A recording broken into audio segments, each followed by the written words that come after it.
guys, Jonah here, back with another beer review, and we're doing another one from the legendary Hobgoblin series. Used to be brewed by Whitbread, used to be Marston's, now Carlsberg. And we are talking about the original bad boy. This is called the King Goblin Imperial Ruby beer at I was going to say 6.5, it's 6.6%. in a big bottle. They changed the branding. They changed the color on this one. A lot of the branding is the same. They just changed the color, so you don't have to pay anyone for the artwork. Same up here. Used to have a lot of Witchwood stuff. Now it's just the Hobgoblin branding. I believe they're kind of doing. There we go. Focused on that bad boy. On the Hobgobblers. Deary me, got a bit of a cold. Okay, this says, doff your cap to the king of beers, a ruby royal beloved by the masses. Majestic malts meet sovereign hops to create the regal flavors, sweet caramel, coffee, and roasted malts. All hail the king. And it's brewed, because people were asking me. So production is Carlsberg, Marston. It's Wolverhampton. Wolverhampton, hi. Near Birmingham, but it's Wolverhampton. For those of you that don't know, that's kind of what they sound like. I was correct. The bottle has changed. I mean, I don't mind the bottle at all. It has retained some of the features, shall we say, like this big thing, big neck, shall we say, which means it's hard. These bottles, I used to collect loads of these, but it's hard to cap them unless you have a bench capper for lots of money, or the cheeky way I do it is with a hammer capper, and you hit it with a hammer, but very gently. A rubber mallet would be better, but I only use a hammer because I've got a rubber mallet. And just be careful that you don't break the bottle. So the malts in this bad boy. A chocolate and crystal. I'm sure it's got some pale ale malt, but it doesn't say on their website. In addition to the sovereign hops, we have Fuggles, Styrian, and Cascade. So keeping it real, Fuggles is the bad boy, really. I am using my blade opener, which is a fantastic bit of kit. If you can get your hands on one of these, my one, as I said the other time, is Whitstable Bay by Shepherd Neame. But if you can get one of these, they are solid pieces of steel. Really, really good pieces of kit. There we go. We got a bit of smoky smokage coming out of there, which is cool. I have kept the glass that I used last time purely because this is a big bottle. Big glass, big bottle, glass, blah, blah, blah. 500. Bad boy. So we're talking almost a pint.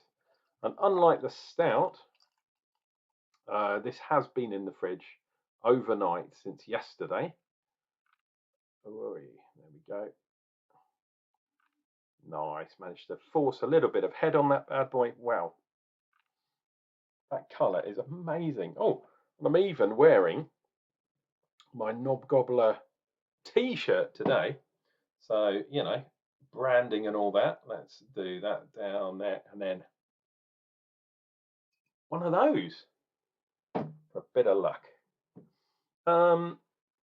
Head-wise, just under a finger, maybe half a finger's head. Look at that, clear as a daisy. But this has obviously been pasteurized. So this is not a live beer. In fact, I don't know if it is. I'm telling you it isn't. Knowing what Carlsberg is like, but it doesn't. I'm almost 100%, 99% sure that this is a pasteurized beer, and as a result, not such a difficulty getting it as clear could be. That's fantastic. Getting a lot of sweetness, toffee, cake, chewy kind of biscuit on the nose. Tastes a little bit sweeter than I remember, to be honest. And for those of you that don't know the history of Hobgoblin, and I'm glad it's still around, but we'll see, because I've got really good memories of Hobgoblin. And when Witchwood was making it, before they bought out by Marston's and then subsequently merged, which is basically a buyout by Carlsberg, the Danish beer giants. Yeah, the normal Hobgoblin beer used to be 6.6. And then it dropped down. I believe it was 5.6 for a while. Then it went down to 5. Then it's gone down to 4.5. And on cask, I believe it's as low as 4 now. So it's slowly creeping down, creeping down, creeping down. What happened originally with Witchwood was they dropped it a little bit, but then to keep the kind of original version, they called it King Goblin, which is where this bad boy comes in. So this is as close to, well, is it as close to the original recipe? I have got no clue really. But like I say, when Witchwood were making it, that was more their original version. And it was only available really in bottles. I mean, very, very rarely you could find it in a beer festival, for example. Be interesting to see if they do release cask versions of it too. I had the cask version of Hobgoblin in the local pub, the local Weatherspoons, so they are still doing some cask versions. But be very, very interesting to see if you get King Goblin on cask. I think they might do. I think they might do. I think I remember seeing it in one of those seasonal things, but really nice to see a 6.6% beer on cask. It is reasonably rare to see really strong beers. People do it. Emperor do it. Vocation do it. But yeah, it's not that usual. Usually, yeah, the beers are a lot lighter because they're easier to sell. For some unknown reason, this is the weirdest bit, dear viewer, and I know I'm rambling on with the intro, but strong beers, I was talking to someone in the pub the other night, strong beers do very well in beer judging, in beer competitions. So a really good weak beer, like a table beer, the Colonel table beer is a really good example. Fantastic beer, but it will never win against best in show of a really strong beer. Especially in bottles. People judge, or judges, no idea why, judge stronger beers higher than weaker beers. It's just a thing. But people in the pubs, the consumer, the end consumer, they tend to like weaker beers. Personally, I quite like strong beers myself, but that's because I don't have to drink so many beers then to get drunk. Anyway, let's dive into this bad boy. Thank you for staying with me. That introduction alone has got to be worth a thumbs up, a like, and all that kind of jazz. Cheers and beers, dear viewer. We'll see what we get from this bad boy. This is the Carlsberg, the new version of King Goblin.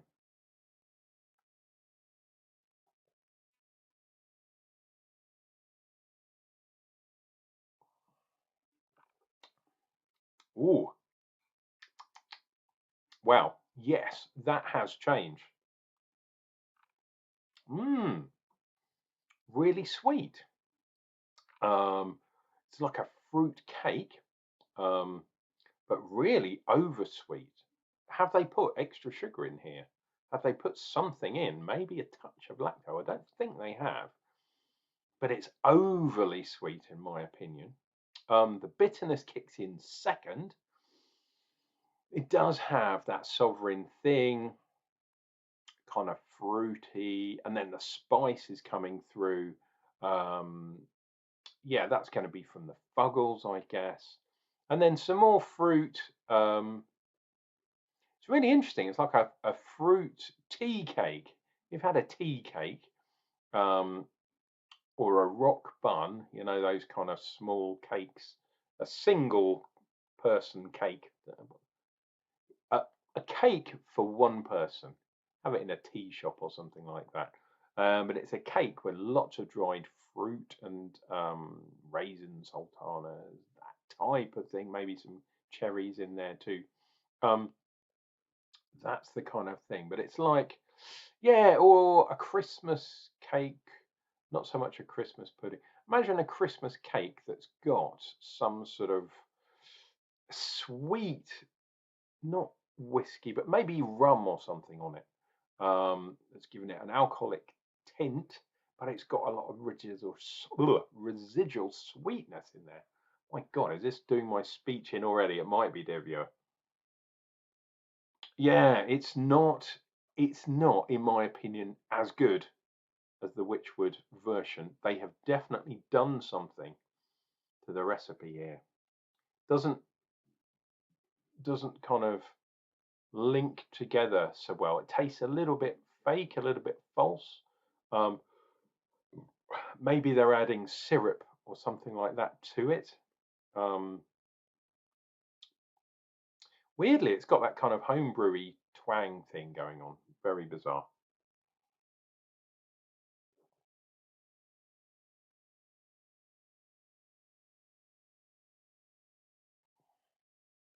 Which is a real shame, because this used to be fantastic. I hope they're going to mess around with the recipe a little bit, because these beers, a lot of breweries mess around a little bit and tinker and stuff, but this, yeah, there's something not right about this. Bit tinny. Um, yeah, it's just not good as the old version, and that's a real shame, because this used to be fantastic, legendary beer. Wow.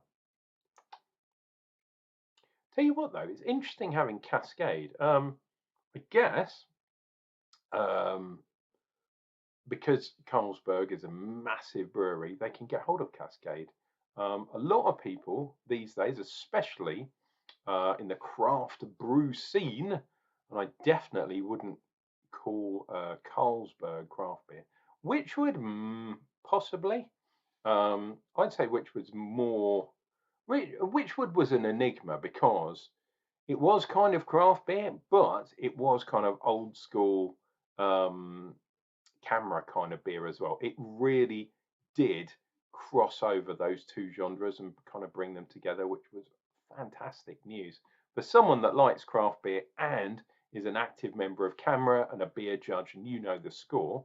It was really nice to try one of these beers and not be like, oh, haha, that's not craft beer. Because some people are so like polarizing. Like everything in this world these days, people are so polarized about, well, you can't have cask and like craft beer and blah, blah, blah. It's like, ugh, nuts. I just like beer in general. It doesn't matter what kind of beer it is. And it's a bit of a travesty because this beer is no longer as good as it used to be. It is a good beer. It's 6.6%, so that's fantastic. I got this version from Asda, and stupidly, I should have waited till today because I went to Tesco's, believe it or not, who are doing these for £7. So that means £1.75, if my maths is right. For one of these bottles, and it's a 500, so almost a pint of 6.5% beer for under £2. Amazing, amazing. It's just a shame that they've ripped the soul out of it. They really have.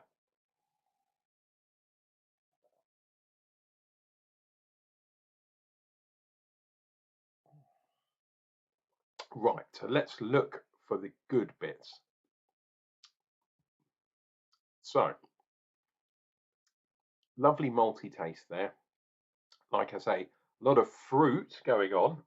Fruit cake, tea cake, Christmas cake. So brilliant for this time of year. My recommendation, and I put this one in the fridge, I would say maybe don't put it in the fridge, um, because it's absorbed a bit of the carbon dioxide now, and yeah, maybe that's playing. Maybe I'm getting a little bit of that carbon dioxide burn on this beer. Um, I'm convinced this is not a bottle conditioned beer. I mean, if you look, it's clear as a daisy in there.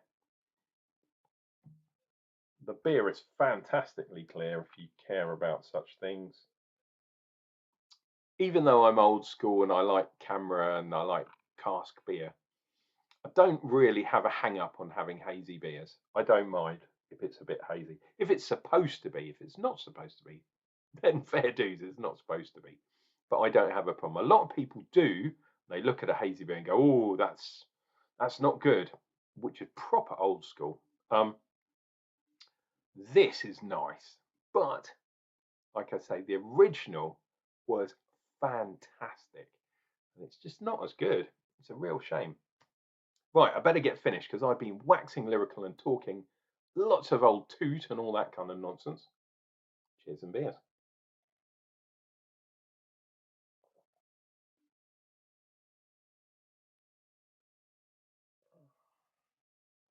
Oh, tell you what though, there is some lovely lacing on the glass. The lines are loyal, shall we say. On the back though, oh look, there's a sort of small kind of dinosaur type thing walking up the glass, and on the other side, oh, there's like a kind of exclamation point or something like that. Long-term viewers to the channel know I like looking at my foam, looking at my head, um, and there is some nice lineage on here, but only just. It's not overdoing it. The head retention perhaps could be a little more. I mean, I know I've been talking a lot, but look, it's nearly all disappeared, which is a real shame. Tell you what's nice though is having the flavours from Cascade merging with the kind of sovereign-y type thing. What was the other one? Styrian, um, which is a kind of variant of Goldings, I believe, or can be, um, which is related. I think Styrian is definitely related to Cascade. So you're getting that kind of peach kind of thing. So it's adding peach to the spiciness, to the kind of citrus, the UK version of citrus. So it's not like a modern day, like a mosaic or something like that. This is more muted, more like I say, Christmassy cake. As I'm getting down the glass, I'm noticing that the sweetness that I really picked up initially has kind of dropped off a little bit, and now I'm coming with the bitterness is coming through. And I always say having a pint, a large thing, and anyone that knows me, anyone that has seen me in the pub will know I generally drink half pints, not full pints. The reason for that is so I can try more beer.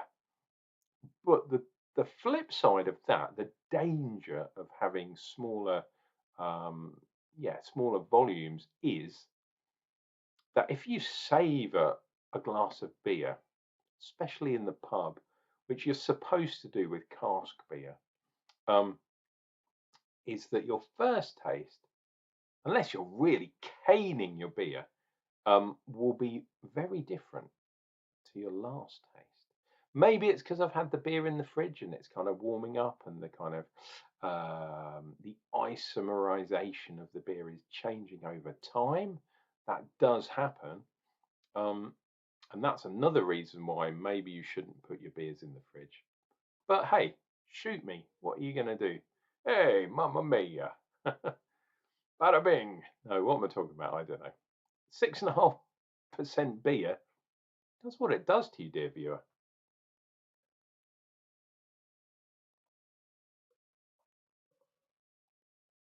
Oh, and there we go. That's finished off. Maybe I have got another one of these, so maybe I'm going to leave it outside. I'm not going to do another review because this is coming up. Well, we hit 20 minutes already. Wow. If you're still here, thank you very much. Hopefully, my dulcet tones are at least entertaining you. And I know some of you are watching these reviews, so let me know down in the comments what you think. Please, the feedback is really good for me. It does help me a lot. There we go. That is my review of the new version of the King Goblin Imperial Ruby beer um, from, it has to be from Carlsberg. It's a shame. I want to say Witchwood. I so want to say Witchwood, but it is no longer Witchwood. It hasn't been for a while. They're no longer brewing it in the Witchwood brewery. Essentially, it's been contract brewed. They're using different water. The terroir, which is really important in beer, is different. It is what it is, dear viewer. Why don't you pick yourself up a couple of bottles of this, drink them, do a review, do a YouTube review. Let me know. Please let me know what you think, because, hey, we're all in this beer thing together. And even though I'm learning new stuff all the time, and I've been in the scene for 15 years, and I've been drinking beer well over probably 25 years now. But yeah, let me know what you think. Please take care of yourselves. Take care of each other.